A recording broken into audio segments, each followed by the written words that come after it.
তো hey guys, তোমরা প্রথমে এই ভিডিওটা কথা বলবো, আমরা কিছু ফানি কমেন্ট পড়বো।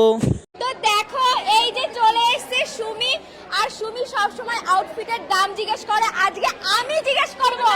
না না দাঁড়াও দাঁড়াও দাঁড়াও, আমি কে চারজন হলো, আমাকে বলো বলো বলো তোমার এই ড্রেসটার দাম কত বলো, সবাইকে তুমি জিজ্ঞেস করো বলো। ওকে, তো এটা আমার নিউমি থেকে পাঠিয়েছে। এটা প্রাইস হচ্ছে 1500 সামথিং, 1600 টাকা মতো। বাবা বড় লোকস। না ফ্রি পাঠিয়েছে, ফ্রি প্রমোশনের ও জন্য। ফ্রি ওর জন্য। তবু তুমি যে ড্রেস পরো কিনে কে বলতেই বলছে, হবে। কে বলছে? এত কিউট লাগছে ড্রেসটা পরে, খুব সুন্দর লাগছে, খুব দারুণ লাগছে। বলো ব্যাগ জুতো। হ্যাঁ ব্যাগ জুতোটাও বলে দাও। সো ব্যাগটা নিয়েছি ফ্লিপকার্ট থেকে 300 টাকায়, আর জুতো নিয়েছি মিশো থেকে আই থিংক 650 টাকা। বাহ দারুণ। तो चलिए शुरू करते हैं। সুমি যাই পড়ুক না কেন, সুমিকে ছাপটি লাগে। বলছি স্কাই ব্লু কালারের সাথে মেরুন রেড জুতো কে পরে ভাই, কি ড্রেসিং সেন্স।